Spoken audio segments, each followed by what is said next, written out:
4వ తేదీ కౌంటింగ్ తర్వాత నుంచి తెలుగుదేశం పార్టీ అధికారంలోకి వచ్చిన రోజు దగ్గర నుంచి మొదలు పెట్టుకొని ఈ 30 రోజుల పాటు కూడా ఎక్కడ కూడా శాంతియుతంగా వాళ్ళ ప్రభుత్వం వచ్చింది, జనాలు ఒక అవకాశం ఇచ్చినారు, మంచి చేద్దామనే ఒక ఆలోచన లేకుండా ఈరోజు వరుసగా రాష్ట్ర వ్యాప్తంగా రాజశేఖర రెడ్డి గారి విగ్రహాల ధ్వంసంలో కానీ, లేకపోతే వైఎస్ఆర్ కాంగ్రెస్ పార్టీ కార్యకర్తలు, వైఎస్ఆర్ కాంగ్రెస్ పార్టీ కుటుంబ సభ్యుల పట్ల దాడులుగాను నిజంగంటే చాలా దుర్మార్గం అని చెప్పి ఈరోజు నేను తెలియజేస్తున్నాను.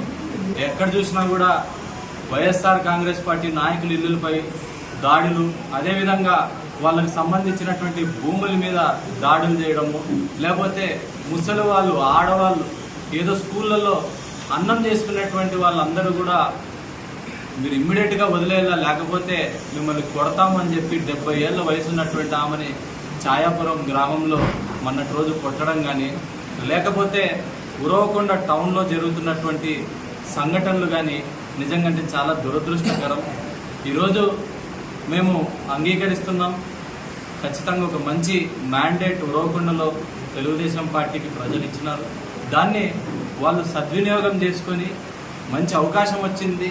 ఈ నియోజకవర్గం పట్ల, లేకపోతే ఈ నియోజకవర్గ అభివృద్ధి సంక్షేమం గురించి ఆలోచించకుండా ఎవరైతే వైఎస్ఆర్ కాంగ్రెస్ పార్టీకి సంబంధించినటువంటి నాయకులు, కార్యకర్తలు ఉన్నారో వాళ్ళని లిస్టు చేసుకొని వాళ్ళందరి మీద దాడులు చేయడం నిజంగా తప్పని చెప్పి నేను ఈరోజు చెప్తున్నా. ఈరోజు మేమెవరు అధికారంలో లేకపోతే మేమెవరు ఇళ్లలో కూర్చునే టైప్ వాళ్ళు ఎవరు లేరు ఇక్కడ వైఎస్ఆర్ కాంగ్రెస్ పార్టీ నుంచి.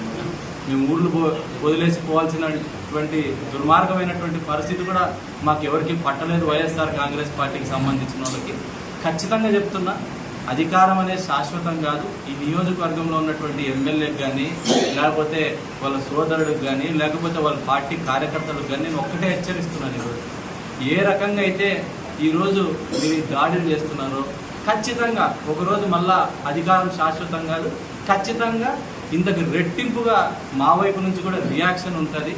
మీరేదో భయపడిస్తే భయపడడానికి వైఎస్ఆర్ కాంగ్రెస్ పార్టీ నాయకులు కానీ, కార్యకర్తలు కానీ ఎవరు కూడా లేరు.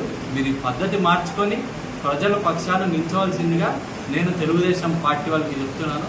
అంతేకాకుండా రెడ్ బుక్ అనో, లేకపోతే వాళ్ళు పైన నుంచి కింద దాకా కూడా ఏదో లిస్టులు చేసుకొని ఎవరైతే వైఎస్ఆర్ కాంగ్రెస్ పార్టీ సానుభూతిదారులు ఉన్నారో వాళ్ళ మీద దాడులు చేస్తే ఈరోజు పోలీసులు ఎవరైతే ఉన్నారో చాలామంది, ఇప్పుడు రోగొండ సిఐ ఉన్నాడు, అక్కడ కొడుతున్నా కూడా పక్కనే ఉడికే చూసుకుంటుంటున్నాడు. కానీ ఈరోజు ఎస్పీ గారికి ఫోన్ చేస్తే ఇమ్మీడియట్గా స్పందిస్తున్నారు.